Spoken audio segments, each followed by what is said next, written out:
Hello అండి, welcome to SR kitchen club. ఈరోజు మన కిచెన్లో పీతల ఇగురుని ఎలా ప్రిపేర్ చేసుకోవాలో చూపించబోతున్నానండి. ఈ క్రాబ్స్ అనేవి మన హెల్త్కి చాలా మంచిదండి. దీంట్లో కాల్షియం ఎక్కువగా ఉంటుంది. ఈజీ ఇంకా సింపుల్ మెథడ్లో ఈ కర్రీని ఎలా ప్రిపేర్ చేసుకోవాలో చూపిస్తాను. ఇక ఏమాత్రం లేట్ చేయకుండా ప్రాసెస్లోకి వెళ్ళిపోదాం పదండి. దానికోసం ఇదిగోండి ఇలాంటి క్రాబ్స్ని తీసుకోవాలి. ఇప్పుడు వాటిని కట్ చేసుకొని నీట్గా వాష్ చేసుకోవాలండి. ఇలా మొత్తం క్లీన్ చేసి పెట్టుకోవాలండి. ఇప్పుడు దాంట్లోకి స్మెల్ రాకుండా ఉండడానికి కొంచెం రా సాల్ట్ని తీసుకొని దాంతో మంచిగా నీట్గా వాష్ చేసుకోవాలండి. వాష్ చేసుకున్నాక ఇప్పుడు ఇలాంటి కొండ్లు ఉంటాయండి దీనికి ముందు. వాటిని ఇలా దంచుకుంటూ వేస్తే దాంట్లో ఉన్న జ్యూస్ అంతా మంచిగా బయటికి వస్తుంది. కర్రీ చేసి ఇలా అన్నీ దంచి పెట్టుకోవాలి. ఇదిగోండి ఇవి క్రాబ్స్కి ముందు ఉంటాయండి. వీటన్నింటిని సపరేట్ చేసుకొని ఇలా మిక్సీ జార్లో మిక్సీ చేసుకొని జ్యూస్ లాగా ప్రిపేర్ చేసుకొని వడగట్టుకోవాలండి.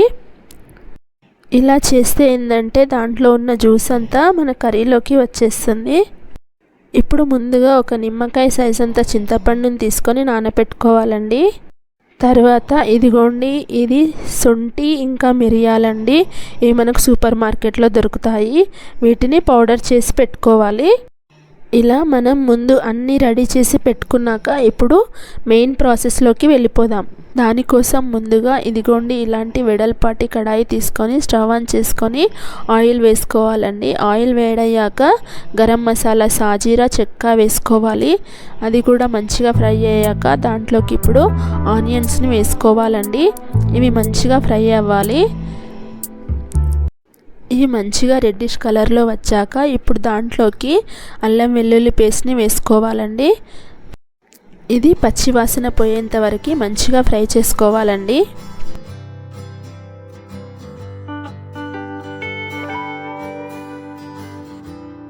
ఇది కాసేపు ఫ్రై అయ్యాక ఇప్పుడు దాంట్లోకి క్లీన్ చేసి పెట్టుకున్న క్రాబ్స్ని వేసుకోవాలి.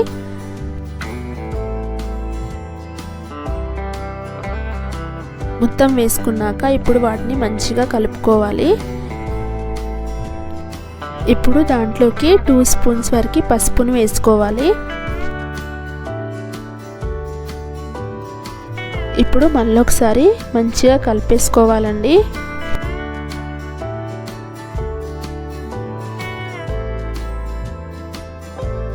ఇదిగోండి ఇలా మంచిగా కలిపేసుకున్నాక ఇప్పుడు దానిపైన మూత పెట్టి ఒక 10 మినిట్స్ వరకు ఉడికించుకోవాలండి.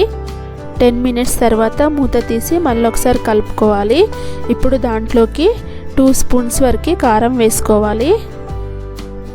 కారం ఇప్పుడు కొంచెం తక్కువే వేసుకోవాలండి. ఎందుకంటే లాస్ట్లో శొంఠి అనేది వేస్తాం కాబట్టి స్పైసీ ఎక్కువైపోతుంది.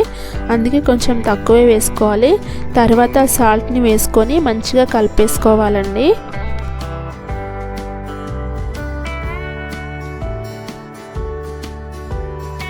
ఇలా మొత్తం మంచిగా కలిపేసుకున్నాక ఇప్పుడు కాసేపు మూత పెట్టి ఉడికించుకోవాలండి. ఒక 5 మినిట్స్ అయ్యాక ఫస్ట్లో రెడీ చేసి పెట్టుకున్న జ్యూస్ ఉంది కదండి, దాన్ని కూడా ఇప్పుడు ఈ కర్రీలోకి వేసేసుకొని మంచిగా కలిపేసుకోవాలి. ఇలా ఎందుకు వేస్తామంటే జ్యూస్ అనేది ముక్కలకి మంచిగా పడుతుందండి. ఇలా మంచిగా కలుపుకున్నాక ఇప్పుడు దానిపైన మూత పెట్టి ఒక 5 మినిట్స్ వరకు ఉడికించుకోవాలండి. తర్వాత తీసి పెట్టుకున్న చింతపండు రసాన్ని కూడా దాంట్లోకి వేసుకొని కలుపుకోవాలి.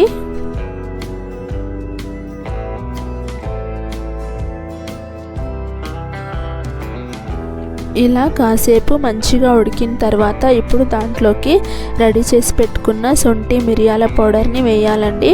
తర్వాత 1 స్పూన్ వరకు గరం మసాలా వేయాలి.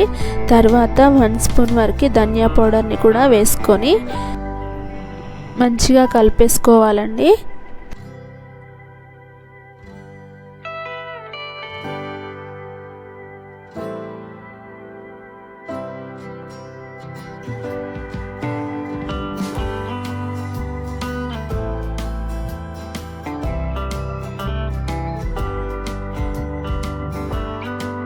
ఇలా మొత్తం మంచిగా కలిపేసుకున్నాక ఇప్పుడు దాంట్లోకి కడిగి పెట్టుకున్న పుదీనా కొత్తిమీరని చివరిలో వేసుకొని స్టవ్ ఆఫ్ చేసుకుంటే సరిపోతుందండి. కర్రీ రెడీ అయిపోయినట్టే. అంతే అండి, ఎంతో టేస్టీ ఇంకా హెల్దీ అయిన క్రాబ్స్ కర్రీ రెడీ అయిపోయినట్టే. మీరు కూడా మీ ఇంట్లో తప్పకుండా ట్రై చేయండి.